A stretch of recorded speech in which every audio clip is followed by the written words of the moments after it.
ஈஸியாக பருப்பு பூண்டை ரசம் ரெடி.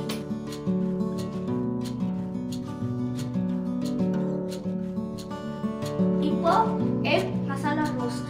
வாங்க இந்த வீடியோவாவது கலாய்க்காம சரி சரி கையில் எடுத்து போடு. கை இல்லை வரும் ஆனால் ரிலீஸ் பண்ண மாட்டாங்க. பச்சை மிளகாய் ஆனியன் ப்ளீஸ் இதை கண்டுக்காதீங்க ப்ளீஸ் விட்டுருங்க. வெட்டுறான் வெட்டுறான் வெட்டுறான் வெட்டுறான். சூப்பரான egg masala. Egg masala rose.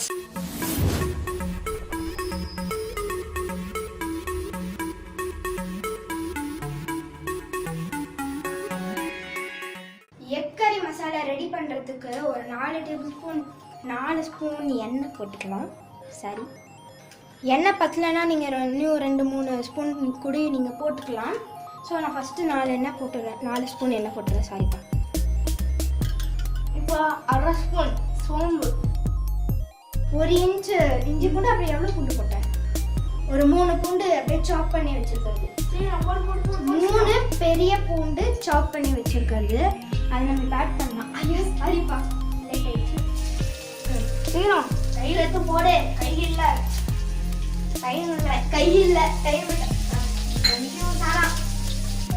இப்போ என்ன பண்ணணும்? பச்சை மிளகாய் இல்லை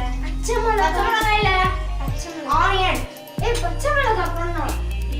பச்சை மிளகாய் 4 மீடியம் சைஸ் சாப் பண்ணி வச்சுருக்கோம். ஆனியன் ஆட் பண்ணலாம். பார்த்து போடுறோம். எனக்கு கூட நான் வதக்குறேன். கொஞ்சம் நான் சொன்னேன் பார்த்தீங்களா, வாய் அவ்வளோதான் பேசுவான். சத்தமாக பேசணும். நீ எங்கள் அக்கா ஒன்றா இந்த மூவி ப்ளஸ் சீஸ் பரோட்டா செஞ்சீங்களா, அப்போ அந்த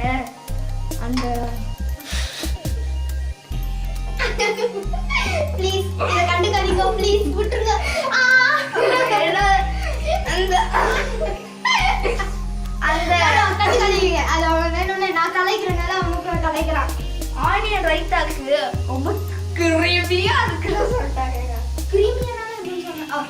இல்லை அது நானே சொல்றேன். நான் தெரியாம கிருமின்ட்டேன். நான் வதக்குறேன். இல்லை நான் வதக்குறேன். நான் பார்த்துக்கிறேன். மனிஷ் லாக்டவுன் ரிலீஸ் என்ன நினைக்கிறீங்க? Few words please. வரும் ஆனால் ரிலீஸ் பண்ண மாட்டாங்க. வெறும் நியூஸில் சொல்கிறாங்க செப்டம்பர் மாதத்துக்கு தான் லாக்டவுன் எல்லாம் முடியும். அவங்க நியூஸில் மாற்றி இன்னும் எவ்வளோ மாதம் எக்ஸ்டெண்ட் பண்ண போகிறாங்க எனக்கு தெரியல. வருஷம் பூரா எக்ஸ்டெண்ட் பண்ணிகிட்டே தான் இருப்பாங்க. வீட்டிலே தான் இருக்க போகிறோம். இந்த மாதிரி வீடியோ வச்சுக்கிட்டே தான் இருக்க போகிறோம். வெங்காயம் வதக்கிட்டே தான் இருக்க போகிறோம். வாழ்க்கை பூரா உண்டாகிட்டே தான் இருக்க போகிறோம். வெங்காயம் நல்லா வதங்கிடுச்சு. இப்போ நீட்டமாக பச்சை மிளகாய் வெட்டி வச்சுருக்கிறது அதை இப்போ ஆட் பண்ணிக்கலாம். இந்த பச்சை மிளகாய் நான் தான் எப்போவுமே எரிஞ்சுக்கிட்டே இருக்கு. ரொம்ப பண்ணாத. சரி, ஸ்கூல் ரீஓப்பன் ஆயிடுச்சுன்னா நீ என்ன பண்ணுவ? ஏன் நல்லா சொல்லு. ஃப்ரெண்ட்ஸை பார்ப்பேன் ஆனால் கட்டி பிடிக்க முடியுமா? அப்படின்னா நீ எப்படி செய்ய முடியல. யூடியூப் சேனல் ஆரம்பிச்சிட்டோன்னு ஏதாவது உங்களுக்கு ஏதாவது டேஸ்ட் பண்ணலாம் கமெண்ட்ஸில் சொல்லுங்கள். ஆர்டர்ஸ் கூட நாங்கள் ஏற்றுக்குவோம். கல்யாண சாப்பாடு கூட நாங்கள் செய்வோம். கல்யாண சாப்பாடு நீ ஆர்டர்ஸ் எடுத்துப்ப. நீங்கள் இந்த வீடியோ எடுக்கிறதுக்கு முன்னாடி வெங்காயத்தை வெட்ட சொன்னேன். வெட்டுறான். இதில் நீ கல்யாணம் அங்கே எவ்வளோ பேர் ரொம்ப ஓவரா இருக்குங்க இது. அப்ப நீயே சொல்லு. நீ வெட்டான், டிவி போயிட்டு இருக்கு, டிவியே தான் பாக்குறான். இந்த வெங்காயத்தை வெட்ட பாருங்க, இவ்வளோண்டு வெங்காயத்தை வெட்டுறதுக்கு அக்கா நான் சொன்னா விளம்பரத்துக்கு தான் சொல்லுங்க. ஆனா நம்ம ஃபேமஸ் இல்ல. ரொம்ப தான் போற. நீ வதக்குனது போதும். நெக்ஸ்ட் இன்கிரீடியன்ட் போடு. ஓகே, டொமேட்டோ பியூரி, அதாவது ஒரு குட்டி டொமேட்டோவை அரைச்சி வச்சிருக்கேன். அதை ஆட் பண்ணிக்கலாம். பேஸ்ட் மாதிரி அரைச்சி வச்சிருக்கிறது ஆட் பண்ணிக்கணும்.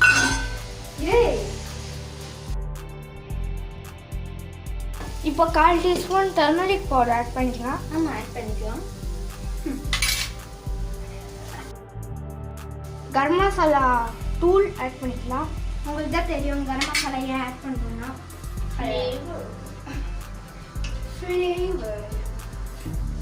ஃப்ளேவருக்காக தான் கொஞ்சம் ஆட் பண்ணுறோம். கரம் மசாலா கூட செம்ம வாசனை கொடுப்பா.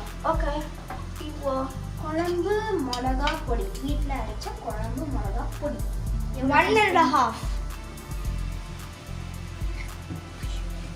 நான் இல்லை, இப்போ நான் இது பண்ணுறேன். தெளிக்கிற மசாலா எல்லாம் மீன் பண்ணும்போது. ஓய், அடுத்து உப்பு டேஸ்ட்டுக்கு அளவு போட்டுக்கலாம். ஓகே, இது நம்ம ட்ரையாக செய்ய போகிறது இல்லை, கிரேவி மாதிரி தான் செய்ய போகிறோம். லைட் கிரேவினா ரொம்ப கிரேவி கிடையாது, செமி கிரேவி மாதிரி தான் பண்ண போகிறோம். ஏன்னா இது குழம்பு இல்லை, இது வந்து ரோஸ்ட். கொஞ்சமாக தண்ணி போதும்டா. இவன் பயங்கரமாக பண்ணுறாங்க, டம்முன்னு போடுறான், உதக்குறான். இந்த மாதிரி தாங்க செமி கிரேவி இருக்கும். எண்ணெய்லாம் மேலே வருது பாருங்க. இந்த டைம்ல நம்ம என்ன போடுவோம் மணி? முட்டை நீ தானே போடுவ? இல்லை, கோழி போடும். சமகால மணி, நாளைக்கு சிரிக்கிறேன். நாங்கள் 2 பேரும் சேர்ந்து கோழி பட்டை முட்டையை போட போகிறோம். வாங்க முட்டையை போடணும். இந்த மாதிரி ஹாஃபாக வெட்டி எடுத்துக்கோங்க.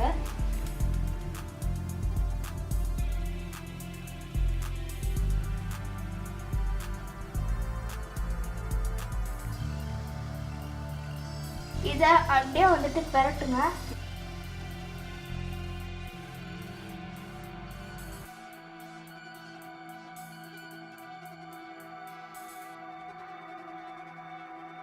மணி பார்த்து பண்ணு, இல்லைன்னா கேமராமேன் திட்டுவாரு. அதாவது நம்ம நைனா டென்ஷனும் ஆவார், அடிக்க மாட்டாங்க.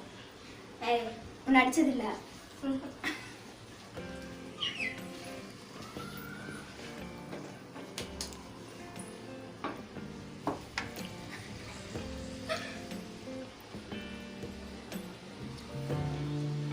இதை அப்படியே பதமாக பரட்டுங்க. சாஃப்டா அஞ்சு மாதிரி இருக்கிற முட்டையை அழகாக திருப்பங்க. இதை சிம்லி வச்சுட்டு கொத்தமல்லியை தூவி விட்டுட்டு அந்த சூட்லேயே இந்த முட்டை அந்த கிரேவி உள்ள போய் ஒட்டும் ஜூசியா. சரி, இப்போ நம்ம கடைசியா கொத்தமல்லி கொத்தமல்லி நான் கொத்தமல்லி போட போறேன்னு தெரிஞ்சுக்கிட்டு அப்பவே எடுத்து வச்சுட்டாங்க பவுல்ல கையில. ஆமா, ஏன்னா எனக்கு நான் உன்னை பத்தி தெரியாதுன்னு நினைக்கிறீங்களா? ஓகே, முடிஞ்சது. சூப்பரான எக் மசாலா ரோஸ்ட். இப்போ இந்த மூடி வச்சுக்கணும். அது கொஞ்ச நேரம் செட்டில் ஆனதுக்கு அப்புறம் பிளேட்ல சர்வ் பண்ணி சூப்பரா சாப்பிடலாம். Okay, now it's tasting time. So first நம்ம ரசத்தை டேஸ்ட் பண்ணி பார்ப்போம். ஏன்னா ஃபர்ஸ்ட் நம்ம இதான் பண்ணணும். வாவ், இது சூப்பராக இருக்கு அந்த ரசம். அப்புறம் இந்த துவர் டாலோட அந்த டேஸ்ட்டு சூப்பராக இருக்குங்க. ரசத்தோட சாப்பாட்டோட சாப்பிட்டா சூப்பராக இருக்கும். இப்போ ஐயா டேஸ்ட் பண்ணி பார்க்குறாரு. சொல்லுங்க சார், எப்படி இருக்குது? அந்த கொத்தமல்லியோட ஃப்ளேவர் தான். ஆமாம், அந்த பெப்பர் அப்புறம் அந்த ட்ரை சில்லி, வா சூப்பர். இந்த கொத்தமல்லியோட ஃப்ளேவர் சூப்பராக இருக்கு. மெயினாக அந்த மசாலா பேஸ்ட் சான்ஸ்.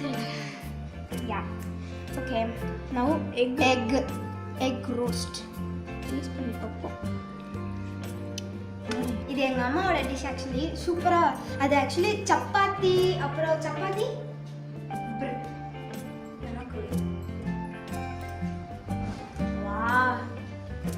வா சூப்பராக இருக்கு. வா, அட புடிப்பா புடப்பா புடிப்பா, என்னப்பா தமிழ்ப்பா எப்படி இருக்குப்பா? வா, சூப்பராக இருக்குங்க. எங்கள் அம்மா செஞ்ச மாதிரி வந்திருக்கு.